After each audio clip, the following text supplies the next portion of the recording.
Bonjour, Kenneth. Comment est? It's really good to see you. And I know there's been a lot going on in Haiti, and I know that the clinic has been doing a phenomenal job serving the people in St. Roch. So, how are things with you? And how you been able to continue to provide the quality services that you've been providing to that population? I'm happy to see you, Alex, and thank you for the question. It has been very challenging last year because we lost a president.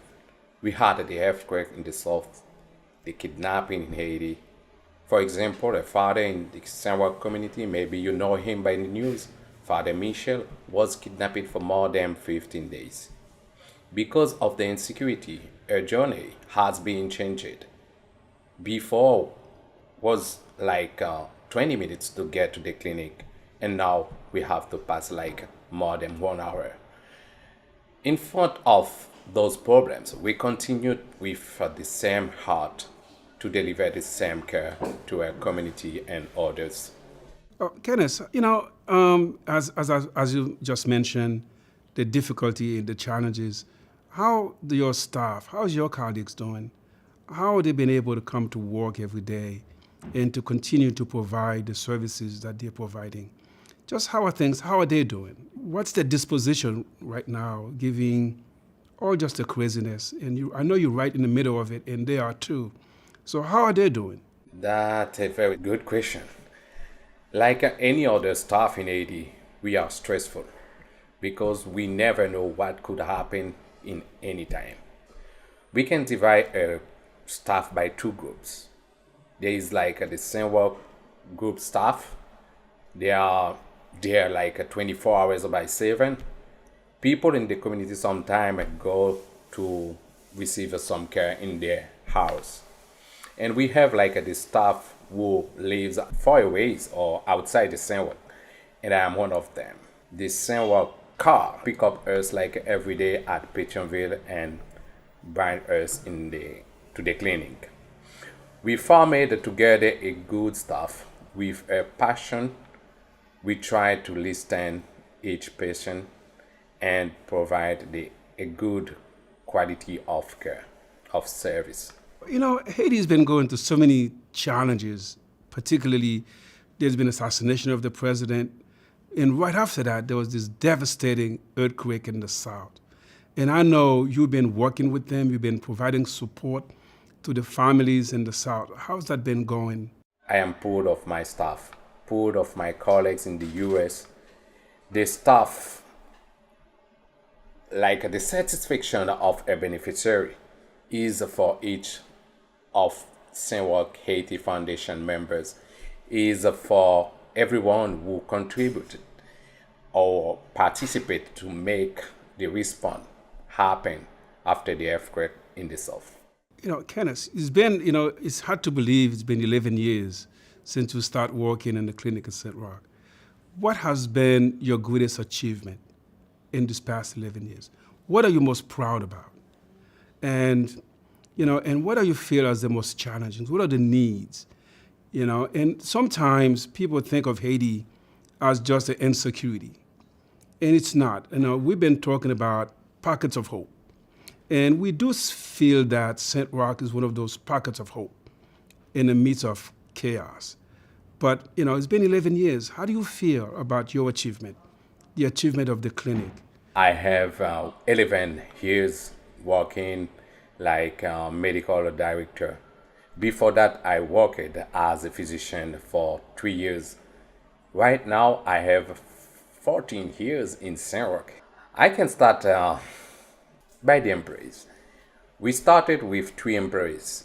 Now we have like a 51. Now we have two clinics, one in Saint Roch, one in Macaco, and one place at Saint Michel where to do like a mobile clinic. We have more than 20 graduate students and 78 students now in the university. We just left an individual scholarship program to a global program that permit more kids to go to school. Before that program, less than 100 kids have access to the school, and now we have more than 500 kids in 5 schools. We have a poultry program that permit 2 more jobs in the community. At the end, we have a garden. This year we project to use more than 1 hectare. I think it's amazing. 1 hectare, like a garden with corn, vegetables, and other things. Again, it's been 11 years gone by so fast. What do you see as the greatest needs of the clinic right now? If you were to ask us for a few things, what would you ask for? What do you see as really the needs? What would make you do your work better? I can respond you, Alex, with that example. We are seeing like 1,500 pregnant women last year. And some of them deliver at home, and I can say we lost few of them. I could say one of the more important things now is maternity for the community. We can talk about like mental health care too, but the principal need for now is the maternity. It's been a pleasure. I know that at the Kellogg Foundation, we put really a value on organizations that are providing quality access to maternal and child health. And sometimes our partnership is not just around the funding that we do. It is also the alliances, the connections, the thought leadership or the thought partnership we could have with organizations. And it's not always easy, but this is something that we totally value. And we know that to really address the issue of maternal and child health, it has to be a regional approach. For example, there is unlimited demands, and not one organization can fulfill all of those demands. So our approach to maternal and child health is regional. There has to be a network of organizations so that every woman, expected mother, don't have to go to the same place. There has to be choices and options in the communities where people live so that they don't have to travel long distances to access quality care, particularly in a time when many families are just unable to travel freely around the country, as is the case right now in Martissant, which is the way to St. Roch. So the kind of partnership, and we really encourage this kind of strategic alliances where organizations and funders could work together to make sure that we are supporting what some of our partners are calling pockets of hope. And we do see St. Roch as one of those pockets of hope where amidst all that's going on in the country, people can access quality services. And it's important to make sure that, yes, the women, the children can access the services. So we're very happy to be in communication and be a partner with the St. Roch Haiti Foundation. As chair of the board for the St. Roch Haiti Foundation, it is my pleasure to be here celebrating the 20th anniversary of this incredible organization and to once again present the Stephen Bresnahan Award. Steve and I met back in 1981. We trained in medicine together. He was a very dear friend who introduced me to the life-changing work of this foundation. In 2013, we traveled to Haiti together, a trip that literally changed my life. I continue to be inspired by his legacy. The Bresnahan Award is presented annually to an individual or individuals who work tirelessly on behalf of those struggling to make a better life for themselves, their families, and their communities. It is my honor to bestow this award to Brian Concannon and his colleagues at the Institute for Justice and Democracy in Haiti and their Haitian-based sister organization, BAI.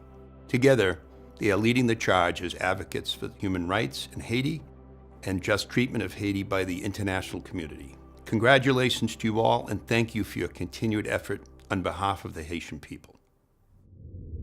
For those of you who don't know me, my name is Brian Concannon. I am a human rights lawyer and the executive director of the Institute for Justice and Democracy in Haiti, or IJDH. I started my legal career with a large Boston law firm, but felt called to put my energy and skills to work full-time for people who really needed it. I first went to Haiti as a UN volunteer in 1995. I expected to stay a year or two. I stayed for 9 years, mostly working with the Bureau des Avocats Internationaux, or BAI, which is now Haiti's largest and oldest public interest law firm. In our work at IJDH, we try to make systems function for Haitians, so we often think in terms of systemic harm. Tens of thousands of people killed by cholera, hundreds of thousands of school-age kids unable to attend school. But underneath those big numbers are real individuals and families. Someone's mother dying of treatable, preventable disease, someone's child not given the chance to learn themselves out of poverty. Systems change takes time, and in the meantime, Haitians continue to suffer. So it is a great comfort to know the St. Roch Haiti Foundation is treating and educating people who need it every day, keeping them out of the statistics of unacceptable suffering. Over the past 6 years, I've had the chance to meet with Jaceml and other St. Roch Haiti Foundation leaders to discuss their work and to enjoy the gracious hospitality of this gala. I've been impressed by the Foundation's bottom line, the increasing amount of people the clinic and school have been able to help. But I've been even more impressed by the way St. Roch has done it, especially its developing and empowering the Haitian staff and ensuring that the health and education work fits within the broader health and educational ecosystems in Haiti. That work requires investments of time and thoughtfulness. It does not produce immediate increases in the amount of people helped, but it does provide the Haitian-led capacity that is essential for sustainable change in Haiti. The importance of this capacity building work has been demonstrated over the past few years. As crime and civil unrest in Haiti has mounted, as fewer people from Boston and the rest of the U.S. have been able to visit the country safely, the St. Roch programs have not been cut back by the challenges. Instead, the Haitian staff have increased services to meet the increased needs.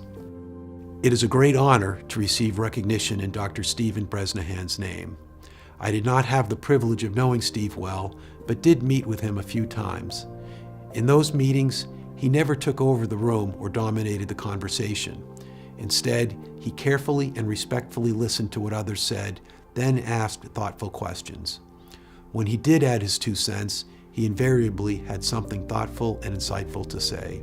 I remember Steve talking about his work building the capacity of the Haitian staff at St. Roch and participating in the work in Haiti in a culturally sensitive, respectful way. The conversation was memorable because Steve talked honestly about how hard it was, despite all his training and accomplishments in the U.S., to navigate effectively in a context so far removed from his own training and experience. Steve did not speak with pride on what he had done, even though that was impressive. Instead, he spoke with modesty of his own limitations to doing more. Steve and I share an alma mater, Boston College High School.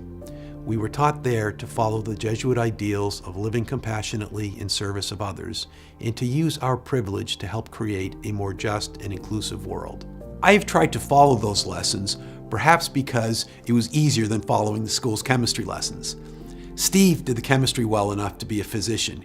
He also did the part of putting his privilege at the service of others in both his day job of serving general practice patients in Brockton and his other job helping build the St. Roch Haiti Foundation into what it is today. The world would be a better place with more people like Steve in it. It is a lesser place without him, but we can and we will use his inspiration to do work he would be proud of. Thank you.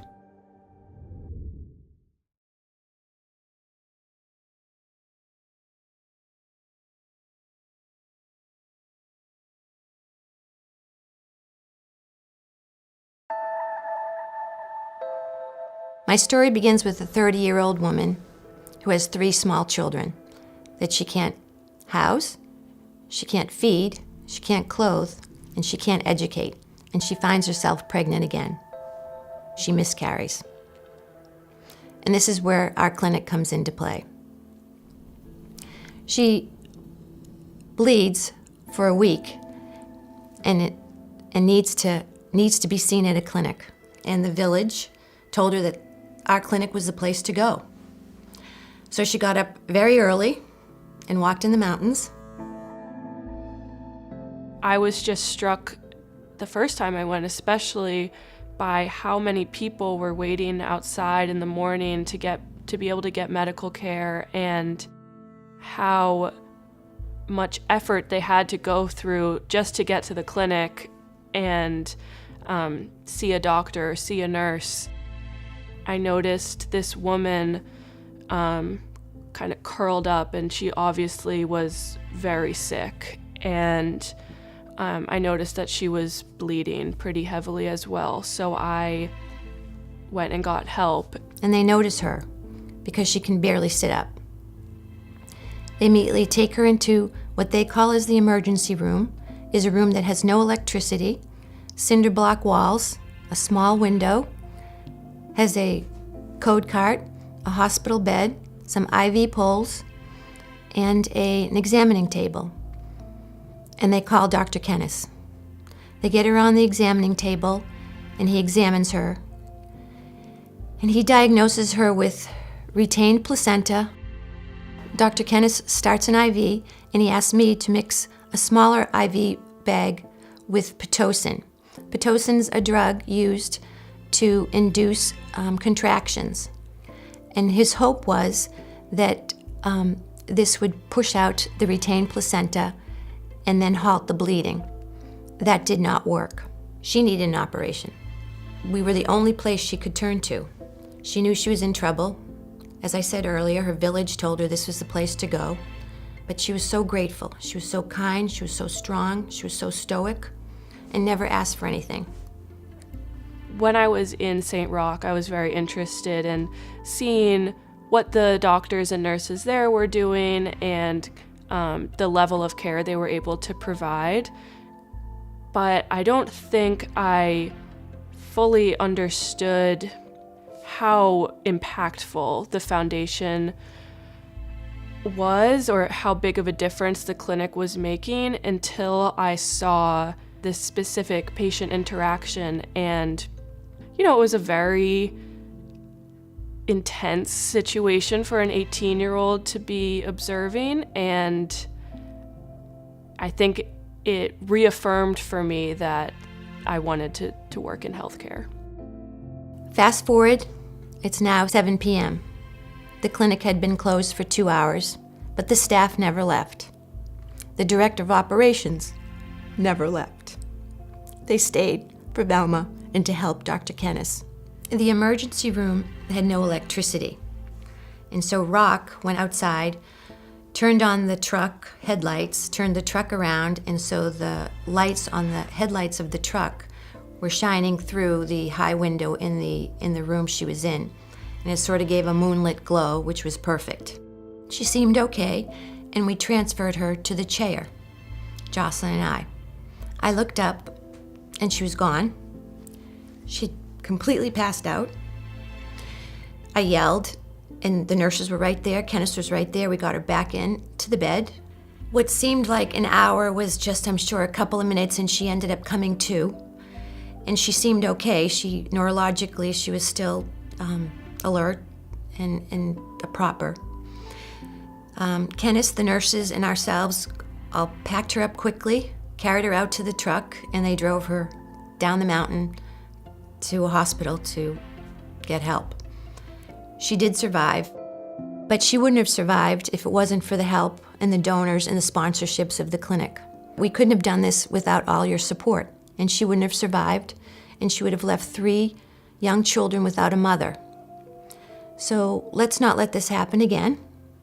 Let's do the right thing, and let's raise our paddles and have a bigger and a better St. Roch.